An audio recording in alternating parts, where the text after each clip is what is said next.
आज हम बना रहे हैं गुजरात की ट्रेडिशनल स्वीट डिश जो हर घर में बनती है और सबको पसंद आती है, सुखड़ी। इसे गोल पापड़ी भी कहते हैं और बहुत ही हेल्दी है ये रेसिपी। तो चलिए देखते हैं। तो सबसे पहले हम थोड़ा सा घी लेंगे और इसमें हम डालेंगे गोंद। इसे गुंदरकनी भी कहा जाता है। नॉर्मली सुपरमार्केट में ये मिल जाता है आसानी से। तो इसे मैंने लिया है 50 ग्राम और इसे हमें लो फ्लेम पर ही सेकना है। जैसे ही ये फ्राई हो जाते हैं इसे हम एक प्लेट में निकाल देंगे और इसे इस तरह से हम क्रश कर देंगे। अब इसे हम एक साइड में रख देंगे और सेम कढ़ाई के अंदर हम थोड़ा सा और घी लेंगे। घी मैंने 3 से 4 चम्मच लिया है। गैस की फ्लेम हमें लो ही रखनी है। जैसे ही हमारा घी मेल्ट हो जाएगा तो इसमें हम डाल देंगे गुड़ यहाँ पे मैंने 250 ग्राम लिया है। अगर आप 250 ग्राम घी ले रहे हैं तो 250 ग्राम आपको गुड़ लेना है और 250 ग्राम आटा लेना है। अगर ये सेम प्रोपोर्शन से आप बनाएंगे तो आपकी सुखड़ी बहुत अच्छी बनेगी। तो देखिए इस तरह से हमें गुड़ को सबसे पहले घी में पूरा मेल्ट कर देना है ताकि जो घी और गुड़ है वो प्रॉपर एक रस हो जाए इस तरह से।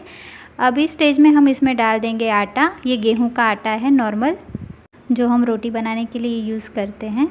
इसे भी हमें अच्छे से सेकना है, बहुत ही पेशेंस से करना है। गैस की फ्लेम हमें लो ही रखनी है और अगर ज़रूरत लगे तो थोड़ा थोड़ा घी हमें इसमें ऐड करते रहना है। कॉन्स्टेंटली हमें इसे चलाते रहना है ताकि हमारा जो आटा है वो प्रॉपर ऊपर से नीचे तक सेक जाए और जले ना। इस बात का हमें ध्यान रखना है। लगभग 10 से 12 मिनट तक कॉन्स्टेंटली हमें इसे लो फ्लेम पर ही चलाते रहना है जब तक कि इसके अंदर से एक एरोमेटिक स्मेल आने लगेगी आपको और इसका जो कलर है वो भी थोड़ा गोल्डन ब्राउन हो जाएगा। तब तक हमें इसे सेकते रहना है। जब आपको लगे कि आपका आटा सेक गया है और इसका कलर भी ऑलमोस्ट चेंज हो गया है तो वो स्टेज पे आपको गैस बंद कर देना है और उसके बाद हम इसमें डालेंगे खिसा हुआ खोपरा 2 चम्मच लिया है और फ्लेवर के लिए मैंने जायफल और इलायची का पाउडर डाला है। इसे हम अच्छे से मिक्स करने के बाद इसमें हम ऐड कर देंगे गुंदर का जो क्रश हमने पहले ही करके रखा था, वो भी हम इसमें मिक्स कर देंगे और इन सारी चीज़ों को हम अच्छे से मिला देंगे। इसे अच्छे से मिक्स करने के बाद ये अभी भी गर्म ही है, तभी हमें इसे एक प्लेट में निकाल देना है। तो इसे सेट करने के लिए मैं रेगुलर थाली का यूज़ कर रही हूँ जो हमारे घर में अवेलेबल होती है। तो इसे पूरा हमें एक थाली के अंदर निकालना है और इस तरह से दबाते हुए स्प्रेड करते रहना है।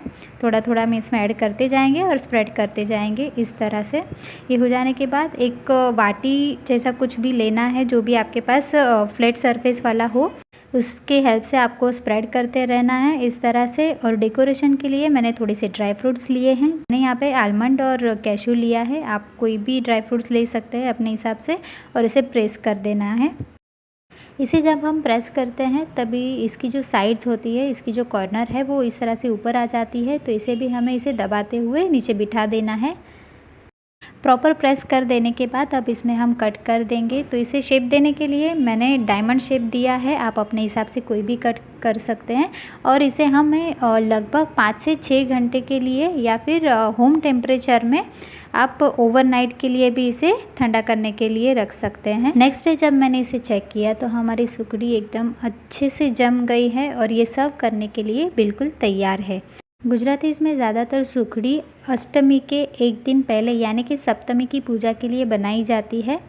अगर इस मेजरमेंट के साथ आप बनाएंगे तो आपकी सुखड़ी हमेशा अच्छी बनेगी। तो आप भी बनाइए सुखड़ी, गोल पापड़ी या फिर गुंदर पाक, आप जिस भी नाम से इसे जानते हैं। अगर आपको आज की ये वीडियो अच्छी लगी है, यूज़फुल लगी है तो प्लीज़ इसे लाइक करिए, कमेंट करिए और ज़्यादा से ज़्यादा शेयर करिए। और जाने से पहले मेरे चैनल को सब्सक्राइब करिए ताकि मेरे नए वीडियोस की नोटिफिकेशन आपको मिलती रहे। Thanks for watching.